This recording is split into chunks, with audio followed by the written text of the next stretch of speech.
अभिषेक education academy में आपका स्वागत है। डीएलएड द्वितीय सेमेस्टर प्रारंभिक शिक्षा के नवीन प्रयास के वस्तुनिष्ठ प्रश्न की छठी श्रृंखला को लेकर हम पुनः उपस्थित हुए हैं। तो चलिए प्रारंभ करते हैं, जो प्रश्न संख्या 99 से है।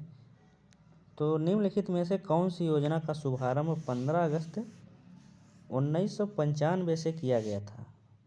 तो पोषाहार वितरण योजना जो थी यह 15 अगस्त 1995 से शुरू की गई थी, इसलिए विकल्प बा सही होगा। अगला प्रश्न है 100। भारतीय शिक्षा अधिकार का महाधिकार पत्र कहा जाता है। तो भारतीय शिक्षा का महाधिकार पत्र जो है उड़ के घोषणा पत्र को कहा जाता है, इसलिए विकल्प आ सही होगा। प्रश्न संख्या 101 है। कोठारी आयोग ने बालिका शिक्षा संबंधी सुझाव दिया था।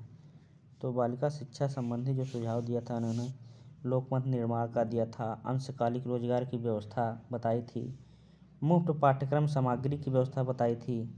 ये सब सुझाव जो है कोठारी आयोग के द्वारा दिया गया था, इसलिए विकल्प द उपर्युक्त जो है सभी में सही होगा। अगला प्रश्न है 102। शिक्षा को मौलिक अधिकार के रूप में स्वीकार किया गया था। तो जो शिक्षा का मौलिक अधिकार स्वीकार किया गया था, पारित हुआ था 2009 में, लेकिन स्वीकार किया गया था 1 अप्रैल 2010 को, इसलिए विकल्प बा जो है वह सही होगा। प्रश्न संख्या 103 है।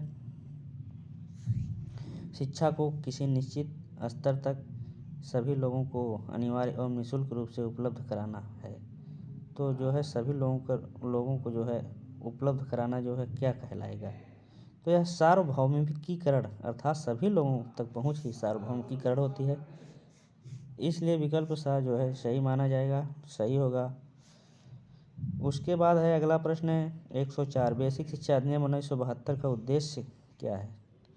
तो जो बेसिक शिक्षा जो है अधिनियम 1972 था, उसका उद्देश्य था शैक्षिक कार्यक्रमों का प्रभावी क्रियान्वयन। जो शैक्षिक कार्यक्रम थे उनको प्रभावी रूप से क्रियान्वित करना ही 1972 का उद्देश्य रहा, इसलिए विकल्प द सही होगा। अगला प्रश्न है 105। प्राथमिक विद्यालय में न्यूनतम आवश्यक सुविधाएं सुलभ कराने की योजना क्या थी? यह योजना क्या है? तो ऑपरेशन ब्लैक बोर्ड जो योजना थी, यह न्यूनतम आवश्यक सुविधाओं को सुलभ कराने की योजना रही, इसलिए विकल्प बा सही होगा। प्रश्न संख्या 106। स्वतंत्रता के समय देश में कितने प्रतिशत जनसंख्या साक्षर थी? तो स्वतंत्रता के समय देश में सिर्फ 14% जनसंख्या साक्षर थी, इसलिए विकल्प सा सही होगा। प्रश्न संख्या 107 है। विद्यालय स्तर पर शिशुओं की मांसपेशियों का विकास होता है। तो विद्यालय स्तर पर शिशुओं की जो मांसपेशियों का विकास होता है वह सृजनात्मक क्रियाकलापों द्वारा होता है, इसलिए विकल्प सा सही है। अगला प्रश्न है 108। सर्व शिक्षा अभियान किस आयु वर्ग के बच्चों की शैक्षिक व्यवस्था से संबंधित है? तो सर्व शिक्षा अभियान जो है यह 6 से 14 वर्ष के आयु वर्ग के बच्चों के लिए से संबंधित है, इसलिए विकल्प द सही होगा। प्रश्न संख्या 109। कस्तूरबा गांधी बालिका विद्यालय योजना किस वर्ग की बालिकाओं में साक्षरता की स्थिति बेहतर बनाने के लिए है? तो अनुसूचित जनजाति, अन्य पिछड़ा वर्ग, अल्पसंख्यक वर्ग, इन सभी के लिए जो है कस्तूरबा गांधी बालिका विद्यालय योजना जो है लागू की गई थी कि इन सभी वर्गों को लाभान्वित किया जाए, इसलिए विकल्प द जो है सही होगा।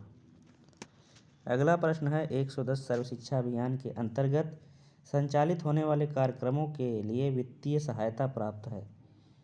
तो वित्तीय सहायता जो है सर्व शिक्षा अभियान, क्योंकि शिक्षा जो है समवर्ती सूची का विषय होता है, जिसमें राज्य सरकार और केंद्र सरकार दोनों को अधिनियम बनाने का हस्तक्षेप होता है, इसलिए इसमें वित्तीय सहायता केंद्र और राज्य दोनों को द्वारा जो है मिलती है, इसलिए विकल्प सा सही होगा। प्रश्न संख्या 111। कितने अंतराल के उपरांत पाठ्यचर्या के लिए पुनर्विकास एवं समीक्षा का प्रावधान है। तो इससे पहले हम बता चुके हैं कि पाठ्यचर्या एवं पुनर्विकास की जो समीक्षा का प्रावधान है प्रत्येक 5 वर्ष के बाद आता है, इसलिए विकल्प आ जो है सही होगा। प्रश्न संख्या 112, महात्मा गांधी ने बुनियादी तालीम या बेसिक शिक्षा का प्रस्ताव जो है रखा था। तो उन्होंने शिक्षा का प्रस्ताव जो है सन 1937 में भारत को आज़ादी मिलने से पहले ही रखा था, इसलिए विकल्प बा सही होगा। प्रश्न संख्या 113 है, माध्यमिक शिक्षा आयोग के अध्यक्ष कौन थे? तो माध्यमिक शिक्षा आयोग के अध्यक्ष जो डॉक्टर लक्ष्मण स्वामी मुदलियार थे, वही माध्यमिक शिक्षा आयोग के अध्यक्ष थे, इसलिए विकल्प आ सही होगा। अगला प्रश्न है 114, निम्नलिखित में से किस स्तर के विद्यालयों से बच्चों को स्वतंत्र रूप से विकसित होने के अवसर दिए जाने चाहिए? तो पूर्व प्राथमिक विद्यालय जो होता है, इसमें विद्यालय के बच्चों को स्वतंत्र रूप से विकसित होने के अवसर दिए जाने चाहिए, तो इसमें विकल्प द सही होगा, पूर्व प्राथमिक विद्यालय। अब अगला प्रश्न है इस कड़ी का और अंतिम प्रश्न है, प्राथमिक विद्यालयों में जो मध्याह्न पोषाहार वितरण की योजना प्रारंभ की गई थी, यह जो है 15 अगस्त सन 1995 से प्रारंभ की गई थी। यह योजना जो है केंद्र सरकार द्वारा संचालित योजना रही, जो विकल्प आ सही होगा। तो दोस्तों, अगर वीडियो पसंद आई हो तो अभिषेक एजुकेशन एकेडमी द्वारा जो है डीलेट सेकेंड सेमेस्टर की समस्त वीडियो जो है वस्तुनिष्ठ प्रश्नों की श्रृंखला इस चैनल पर आपको प्रोवाइड की जाएगी, और जो है आप इसको देखते रहिए। धन्यवाद।